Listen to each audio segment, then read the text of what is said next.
Shalom semuanya, saudara-saudari yang terkasih. Bagaimana kabarnya hari ini? Tentu saja baik semuanya dan luar biasa, karena Tuhan kita baik dan luar biasa. Dan kami berharap saudara semakin bersukacita dan semakin bersemangat dalam mencari Tuhan dan semakin mendekatkan diri pada Tuhan lewat firman-Nya, sehingga kita hari demi hari semakin mengerti kehendak Tuhan dalam hidup kita. Amin, saudara. Renungan kita hari ini dengan tema hidup ini terlalu singkat. Nas ayat firman terambil dari 1 Yohanes 2 ayat yang ke-17.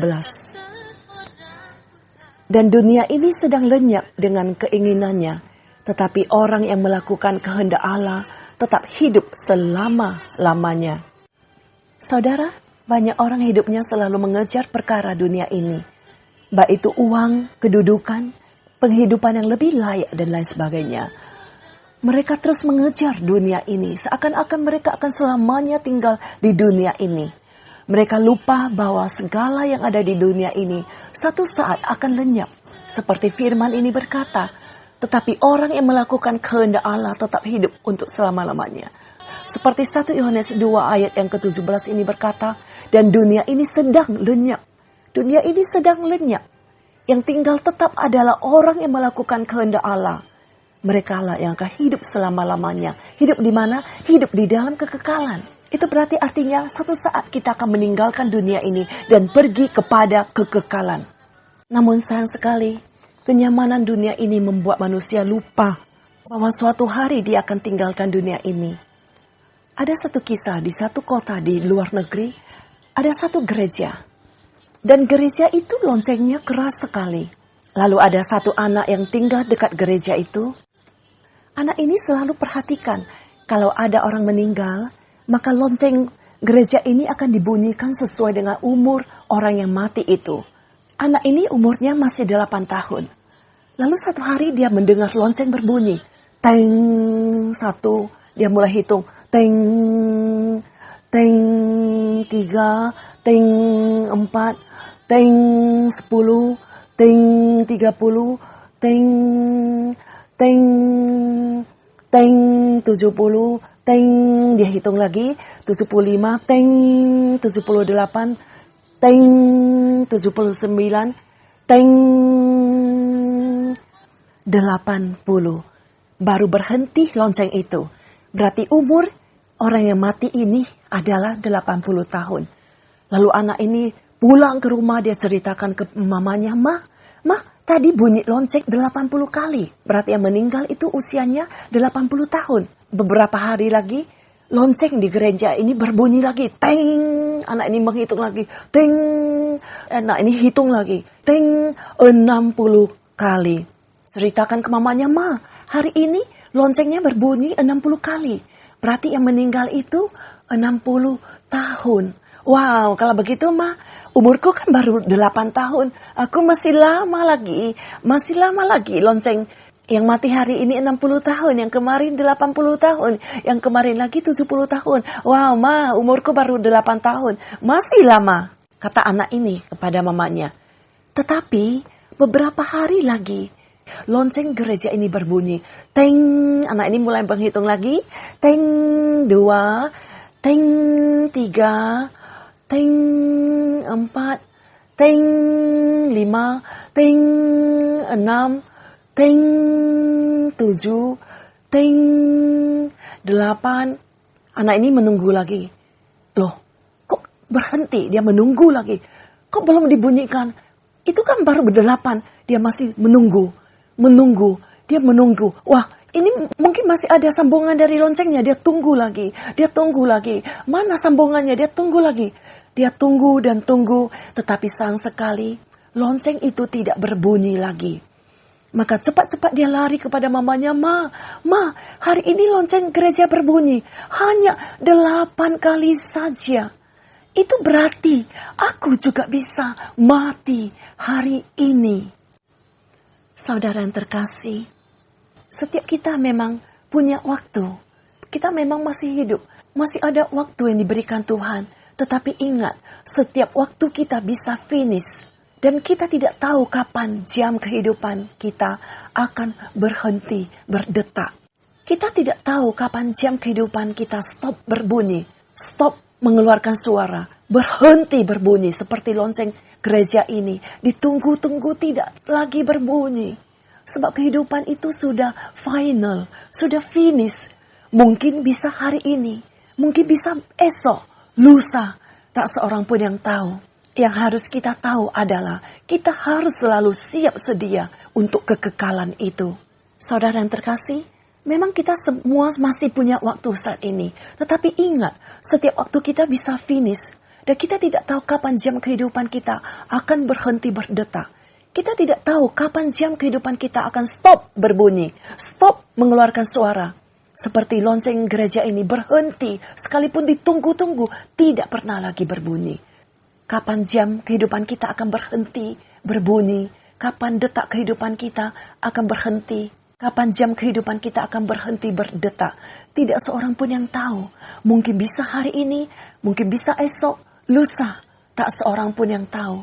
Satu hal yang kita tahu, kita harus selalu siap sedia untuk kekekalan itu. Jika kita sudah siap sedia, maka apabila saatnya tiba, kita tidak perlu takut lagi berapa kali lonceng gereja berbunyi. Apakah 8 kali? Apakah itu 30 kali?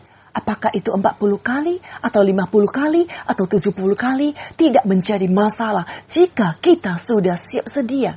Kalau kita sudah siap setiap saat untuk mendapatkan kekekalan itu, yaitu surga yang mulia, itulah tujuan akhir hidup kita. Tujuan hidup kita bukan di bumi ini, tapi satu saat kita semua akan menghadap Bapa, menghadap Sang Pencipta yang memberikan kita nafas kehidupan. Selagi jam kehidupan kita masih berbunyi, selagi kita masih hidup, biarlah kita berbuah bagi Tuhan, biarlah kita mengerjakan keselamatan kita, biarlah kita melayani Tuhan, hidup dalam firman Tuhan. Izinkan firman Tuhan menuntun hidup kita. Sampai satu saat ketika hidup ini sudah tamat dan setelah tamat kita tahu kemana kita akan pergi. Kita akan pergi kepada kekekalan. Oleh sebab itu kita harus senantiasa bersiap-siap selalu untuk kekekalan itu. Kapanpun kita sudah siap. Sebagai ayat penutup Lukas 12 ayat yang ke-20. Tetapi firman Allah kepadanya, "Hai engkau orang bodoh, pada malam ini juga jiwamu akan diambil daripadamu. Dan apa yang telah kau sediakan, untuk siapakah itu nanti?" Ini adalah kisah tentang orang kaya yang bodoh, yang sudah mengumpulkan hartanya. Hidupnya hanya mengejar harta, mencari uang, dan uang. Bahkan dia berkata kepada jiwanya, "Jiwaku, ada padamu banyak barang, tertimbun untuk bertahun-tahun lamanya." Bertahun-tahun lamanya. Tapi kita tidak tahu hari esok kita, bahkan 2 menit ke depan kita pun tidak tahu. Ini bahkan dikatakan untuk bertahun-tahun lamanya, beristirahatlah, makanlah, minumlah, dan bersenang-senanglah. Tetapi firman Allah kepadanya, "Hai engkau orang bodoh, pada malam ini juga jiwamu akan diambil daripadamu. Apa yang telah kau sediakan, untuk siapakah itu nanti?" Untuk siapakah itu nanti? Apapun yang engkau kerjakan, semuanya itu tidak bisa kita bawa pergi. Tetapi orang yang hidup melakukan kehendak Tuhan akan hidup selama-lamanya. Mulai hari ini, marilah kita hidup mengerjakan kehendak Tuhan. Marilah kita mengerjakan keselamatan. Amin, saudara. Hidup adalah kesempatan. Efesus 5 ayat yang ke-16 bagian A. Dan pergunakanlah waktu yang ada, karena hari-hari ini adalah jahat. Dalam terjemahan bahasa Indonesia sehari-hari dikatakan, gunakanlah sebaik-baiknya setiap kesempatan yang ada padamu. Saudaraku yang terkasih, di dunia ini semua hal punya harga. Dan di antara semua hal, ada satu hal yang paling berharga. Namanya adalah kesempatan. Dikatakan paling berharga, sebab kesempatan tidak selalu datang untuk kedua kalinya. Ironisnya, ketika kesempatan masih ada, kita sepertinya meremehkan kesempatan itu. Kita melihat kesempatan itu sebagai sesuatu yang tidak berharga. Tetapi ketika kesempatan sudah pergi, maka semua orang baru akan menyadarinya. Dan mereka akan mencari ke sana kemari untuk mendapatkan kesempatan itu. Tetapi sayang sekali, kesempatan tidak selalu ada. Mazmur 146 ayat yang kedua. Aku hendak memuliakan Tuhan selama aku hidup. Perhatikan kata selama. Berarti tidak selalu kita bisa memuliakan Tuhan. Kita hanya bisa memuliakan Tuhan selama aku hidup, selama kita masih bernafas. Itu sebabnya dikatakan hidup ini adalah kesempatan. Jika kita ingin mencari Tuhan, carilah Tuhan sekarang. Carilah Tuhan selagi kita masih bernafas. Jika kita masih hidup, kita punya kesempatan untuk beribadah. Kesempatan untuk melayani, kesempatan untuk mengasihi, kesempatan untuk memperhatikan sesama, kesempatan untuk mengampuni. Semua ini bisa kita lakukan selama aku hidup. Bagian B, dan bermazmur bagi Allah selagi aku ada. Kita masih bisa bermazmur bagi Allah selagi aku ada. Artinya, jika kita tidak ada lagi, bagaimana kita bisa bermazmur bagi Allah? Demikianlah Mazmur 146 ayat 2 mengatakan, itu sebabnya ini merupakan sebuah peringatan bagi kita bahwa suatu hari kita tidak lagi ada di bumi ini. Kita tidak lagi bernafas. Saat itulah kesempatan kita sudah pergi. Dan apabila kesempatan sudah pergi, kemanapun kita mencarinya, kita tidak akan pernah menemukannya lagi. Karena itu, hal yang pertama yang kita pelajari adalah jangan sia-siakan kesempatan. Semasa kita masih hidup, pakailah hidup kita untuk memuliakan Tuhan, untuk bermazmur bagi Tuhan, untuk melayani Tuhan, untuk beribadah pada Tuhan, untuk mengasihi sesama, untuk mengampuni orang lain. Dan contoh kehidupan yang menyia-nyiakan kesempatan adalah orang kaya yang ada di dalam Lukas pasal 16 ayat yang ke-19 sampai 31.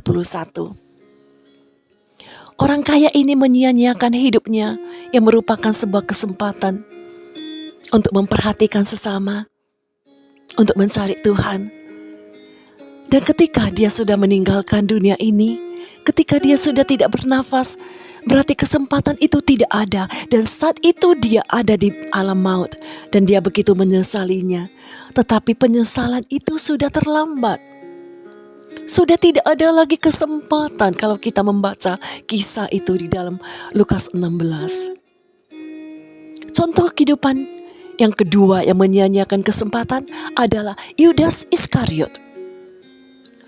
Yudas menyia-nyiakan kesempatan untuk bertobat. Sesungguhnya Yesus sudah memberikan dia kesempatan berkali-kali untuk bertobat.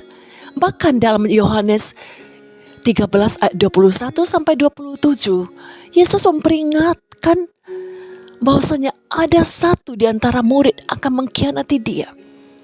Aku berkata kepadamu, Yesus katakan, sesungguhnya seorang di antara kamu akan menyerahkan aku. Dan ini firman ini adalah sebuah teguran untuk Yudas berubah, untuk Yudas bertobat. Tetapi Yudas meremehkan teguran itu. Yudas tidak bisa ditegur. Yudas menolak teguran dari Tuhan. Dia keluar dari persekutuan.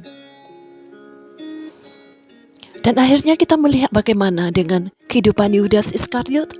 Dia begitu menyesalinya, tetapi semuanya sudah terlambat. Kesempatan sudah tidak ada lagi dan hidupnya berakhir dengan mati dengan sia-sia.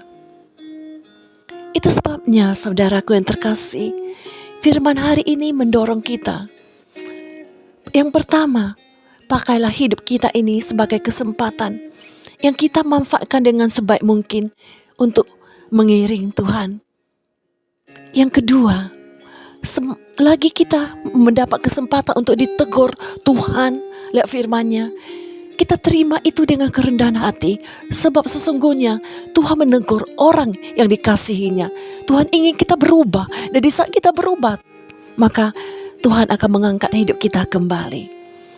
Sebagai ayat penutup, Amsal 3 ayat yang ke-12.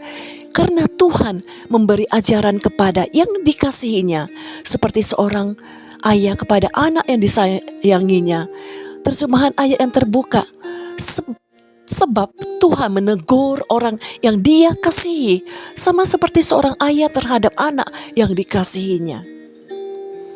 Itu sebabnya saudaraku, kita bersyukur jika Tuhan menegur kita. Itu berarti Tuhan mengasihi kita. Tuhan ingin memberkati kita. Tuhan ingin memulihkan hidup kita. Karena itu jadilah bijak untuk memanfaatkan setiap kesempatan yang Tuhan berikan pada kita, untuk menerima firman-Nya, untuk dibentuk oleh firman-Nya. Dan hal yang ketiga, apapun yang ingin saudara lakukan, lakukanlah saat ini. Jika saudara ingin melayani Tuhan, layanilah Dia saat ini dengan sungguh-sungguh. Jika saudara ingin bersaksi, bersaksilah sekarang. Sekarang. Sebab kesempatan tidak selalu ada. Jika saudara ingin mengampuni seseorang yang menyakiti engkau, ampuni dia sekarang. Jangan menunda. Sekarang. Kesempatan itu masih ada, kita pakai untuk hidup sungguh-sungguh di dalam Tuhan. Amin saudara. Tuhan Yesus memberkati firman-Nya. Mari kita bersatu dalam doa. Terima kasih Tuhan atas firman-Mu yang sekali lagi menyadarkan kami. Sudah berapa banyak kesempatan yang kami sia-siakan. Sudah berapa banyak waktu yang kami foya-foyakan, yang kami boroskan, yang berlalu begitu saja hanya karena kami tidak bisa menerima teguran. Padahal kalau ketika kami dengan rendah hati menerima segala teguran firman, sekalipun itu menyakitkan secara daging, namun jika itu untuk mengoreksi kesalahan kami, biarlah hari ini kami berkata, ya Tuhan, inilah aku orang yang berdosa kepadamu. Ampunilah aku ya Tuhan, berikan aku kekuatan untuk berubah, untuk hidup sesuai dengan firman-Mu, untuk setuju dengan kehendak Tuhan. Selagi kami masih bernafas, masih ada kesempatan bagi kami untuk bertobat. Terima kasih Tuhan, jika Engkau mau mengoreksi kami lewat firman-Mu. Kami bersyukur ya Tuhan, jika Engkau masih mau membentuk kami dengan firman-Mu. Terima kasih Bapa, kami bersyukur untuk firman-Mu. Materaikanlah firman-Mu ini dalam hati kami, menjadi berkat yang permanen di sepanjang hidup kami, dan mengubah hidup kami untuk menjadi kami semakin baik di hadapan-Mu. Dalam nama Tuhan Yesus Kristus kami bersyukur, kami berdoa. Haleluya. Amin.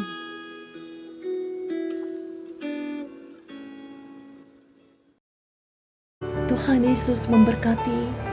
Dan terima kasih sudah mendengarkan firman ini. Dan jika firman Tuhan ini menjadi berkat bagi saudara, maka kiranya saudara berkenan untuk membagikan firman ini kepada teman-teman, sahabat, famili, keluarga, kerabat, agar saudara juga bisa memberkati mereka dengan firman Tuhan. Dan untuk mendukung channel ini, kiranya saudara berkenan untuk menekan tombol subscribe. Terima kasih, Tuhan Yesus memberkati semuanya. Shalom dan Immanuel, Tuhan beserta saudara.